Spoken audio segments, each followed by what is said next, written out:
Good evening. I'm Natalie Harp, a formerly forgotten American from California. In the classic Jimmy Stewart film, It's a Wonderful Life, George Bailey is given a great gift, the chance to see what the world would be like without him. Tonight, Mr. President, we'd like to give you that same gift. Because without you, we'd all be living in Pottersville, sold out to a crooked Mr., or I should say, a crooked Mrs. Potter, with no hope of escape except death itself. I should know, because I wouldn't be alive today if it wasn't for you. About 5 years ago, I was the victim of a notoriously deadly medical error.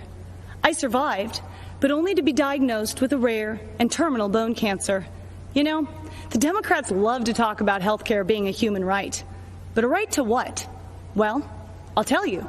To them, it's a right to marijuana, opioids, and the right to die with dignity, a politically correct way of saying assisted suicide. I was told I was a burden to my family and to my country, and that by choosing to die early, I'd actually be saving the lives of others by preserving resources for them, rather than wasting them on a lost cause like myself. And when I failed the chemotherapies that were on the market, no one wanted me in their clinical trials. I'd make them look bad. They didn't give me the right to try experimental treatments, Mr. President.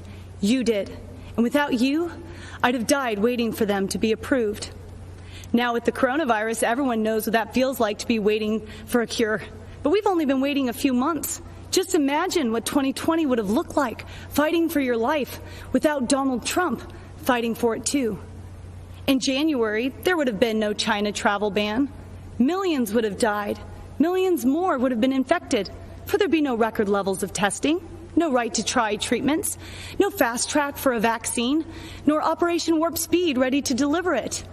And without Donald Trump as our patient advocate for the past 4 years, well, the opioid epidemic would have stolen even more lives from even more families. Kidney patients would have no future except dying on wait lists, for there'd be no initiative to increase donations. There'd still be no accountability at the VA, and our brave veterans would still be suffering long wait times with no choice nor access to faster care. Insulin and other drug prices would have continued to rise, while a record number of generic drugs would still be stuck in the pipeline. There'd be no price transparency. We wouldn't have health plans up to 60% cheaper than Obamacare, and we'd still be stuck with that infamous individual mandate. And God forbid what the next 4 years would look like. For in Joe Biden's America, China would control our drug production. We'd be one step closer to government-run health care. We wouldn't just be unable to keep our doctors, we'd be lucky if we could see any doctor. And even then, some of us would be denied care. For in socialized medicine, you don't beat the odds, you become the odds. And I would lose my right to try, just like Charlie Gard, that terminally ill British baby whose government-run healthcare system decided it was too expensive and too cruel to keep him alive.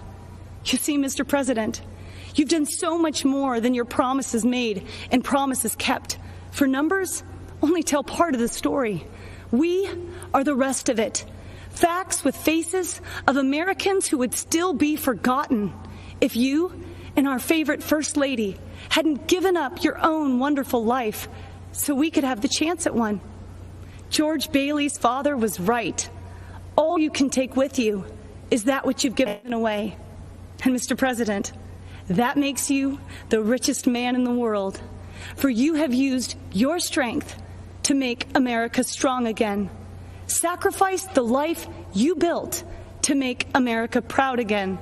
And you risked everything to make America safe again. It's a wonderful life. You made America great again. And on November 3rd, we are going to keep America great.